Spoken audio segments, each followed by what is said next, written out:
السلام علیکم دوستو کل میں ایک کلپ دیکھ رہا تھا جس میں ایک صاحب فرما رہے تھے کہ روزہ صرف ان کا ہوتا ہے جو صبح فجر کے ٹائم مسجد میں نظر آئیں۔ میرے بھائی، اگر ایک علاقے میں 30,000 کی آبادی ہے اور مسجد میں صرف 500-700 بندہ نظر آ رہا ہے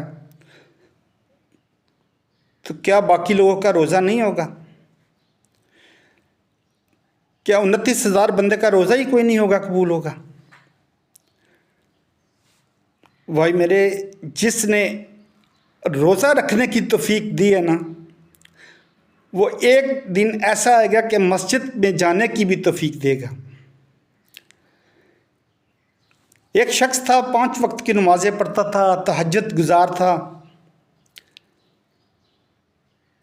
اور ایک دن وہ صبح اٹھا، 7 والے گھر گائیں بھینسیں بندھی ہوئی تھی، ان کا چارہ چوری کر کے اپنی بھینسوں کو ڈال رہا تھا۔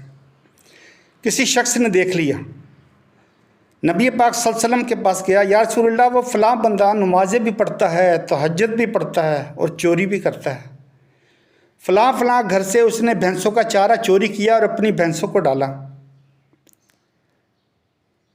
آپ نے اس کو چور نہیں کہا، آپ نے کہا جس کی نسبت تو بات کر رہا ہے،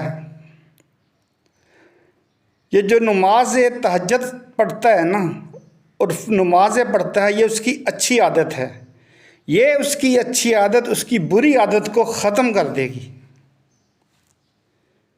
تو اگر چوری کی عادت ختم ہو سکتی ہے تو یہ بھی تو ہو سکتا ہے روزہ رکھنے کی عادت اچھی ہے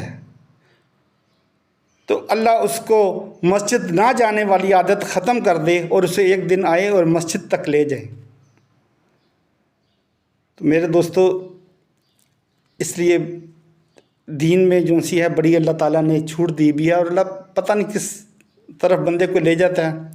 میں نے پہلے داڑھی نہیں رکھی بھی تھی، میں نے داڑھی صرف اس لیے رکھی کہ میں نماز نہیں پڑھتا تھا، بے نمازی تھا، میں نے صرف داڑھی اس لیے رکھی کہ لوگ مجھے کہیں گے کہ یار داڑھی رکھی ہے نماز بھی پڑھا کر، یار داڑھی رکھی ہے نماز بھی پڑھا کر، اور خدا کی قسم ایسا ہی ہوا۔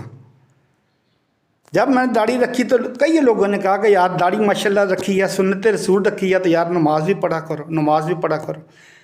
ایک وقت آیا ماشاءاللہ نمازیں بھی پڑھتے ہیں، نماز تہجد بھی پڑھتے ہیں۔ یہ اللہ تعالیٰ اس طرح آہستہ آہستہ جو ہے انسان کو توفیق دیتا ہے۔